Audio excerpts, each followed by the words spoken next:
गंवार सास।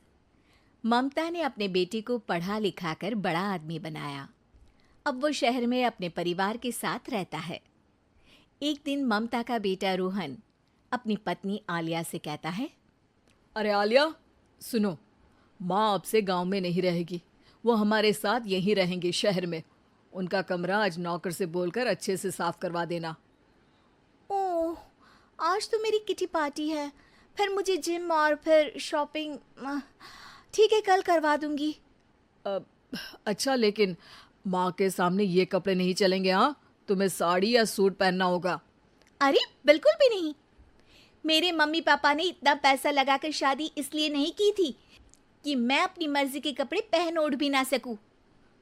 अरे चलो, गुस्सा मत हो, लेकिन कुछ दिन तो माँ की खुशी के लिए कर सकती हो ना। लेकिन आलिया मानती नहीं। माँ आती है सिंपल सी साड़ी, झोला और चप्पल पहनकर। अरे रोहन, मैं इनके साथ कैसे रहूंगी? मेरी फ्रेंड्स क्या कहेंगी? ये तो पूरी गंवार लग रही है। आलिया, माँ गांव में रहती थी इसलिए ऐसी हैं। तुम आज ही माँ के साथ जाकर उनकी पसंद की शॉपिंग करवा देना।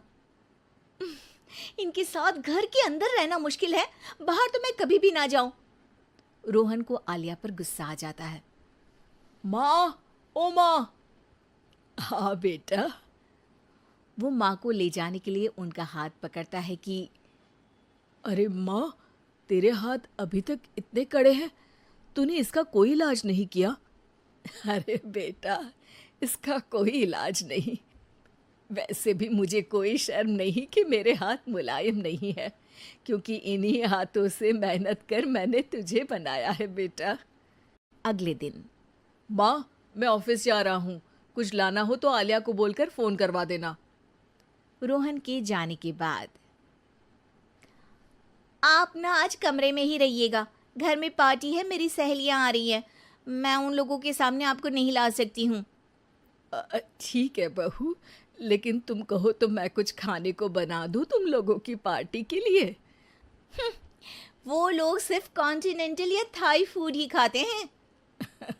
कोई बात नहीं, कभी इंडियन खिलाने वाला कोई मिला नहीं होगा ना। मैं बनाकर कमरे में चली जाऊंगी। जैसे आपकी मर्जी।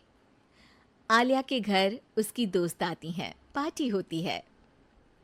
अरे वाह आलिया, ये क्या है खाने में? बड़ा ही स्वादिष्ट है यार, इसकी रेसिपी मुझे चाहिए। हाँ, और ये दाल, ओ माय गॉड, मैंने तो किसी 5 स्टार में भी ऐसी दाल नहीं खाई है। यार तू कुक को यहाँ बुलाना। अब आलिया घबरा जाती है। हाँ हाँ हाँ, क्यों नहीं। माँ जी ज़रा बाहर आइए। आलिया की सास सिंपल सी साड़ी और गांव के अंदाज में आती है। अरे बहू, क्या हुआ? खाना पसंद नहीं आया क्या? बहू? अरे ये गांव से दिखने वाली औरत तुम्हें बहू क्यों बोल रही है? कौन है ये? वो हमारी नई नौकरानी है। सास बहू की बात सुनकर बहुत दुखी हो जाती है। वो सर झुकाकर जा ही रही होती है कि एक सहेली बोल पड़ती है। अरे कहाँ जा रही हैं माँ जी? वो उठकर उनके पैर छूती है। जीती रहो बेटा। क्या है ना, आपकी शक्ल बिल्कुल मेरी माँ जैसी है। पता है आलिया, मैं शहर पढ़ने आई और फिर शहरी हो गई, लेकिन मेरे माँ पापा तो आज भी गांव में रहते हैं, बिल्कुल इनके जैसे ही हैं। आप यहाँ बैठिए ना आंटी, आप सच में बड़ी खूबसूरत है और आपके हाथ का खाना तो लाजवाब है। काश ये मेरी सास होती। सभी सहेलियां सास को घेर कर बैठ जाती हैं और उनसे खाने की रेसिपी पूछ रही होती है कि तभी घर की बेल बजती है और रोहन आता है। अरे क्या बात है, आज आप लोग हमारे घर में? और ये लोग तो मुझे आलिया से ज्यादा माँ की सहेलियाँ लग रही हैं। क्या ये आपकी माँ है? लेकिन आलिया ने तो कहा कि ये उनकी नौकरानी है और इन्होंने भी नहीं बताया।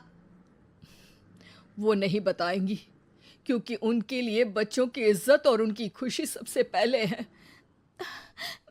मुझे माफ कर दो, मुझे इन्हें तुम लोगों से मिलवाने में शर्म आ रही थी। कि तुम लोग क्या कहती। अरे अब तो हमें शर्म आ रही है कि तुम हम लोगों की सहेली हो। हाँ, जो माँ जैसी सास को नौकरानी बोले वो हमारी सहेली नहीं हो सकती। ये बोलकर सभी वहां से जाने लगती है कि सास बोलती है, आलिया की तरफ से मैं तुम लोगों से माफ़ी मांगती हूँ। उसने जो कहा उसके लिए मैं उसे माफ़ करती हूँ। अब तुम लोग भी उसे माफ़ कर दो, क्योंकि अगर तुम लोगों ने उससे दोस्ती तोड़ी तो फिर मेरे हाथ का खाना कैसे खाओगी? नहीं नहीं आंटी, जरूर आएंगे, लेकिन अब आलिया की नहीं बल्कि आपकी सहेली बनकर।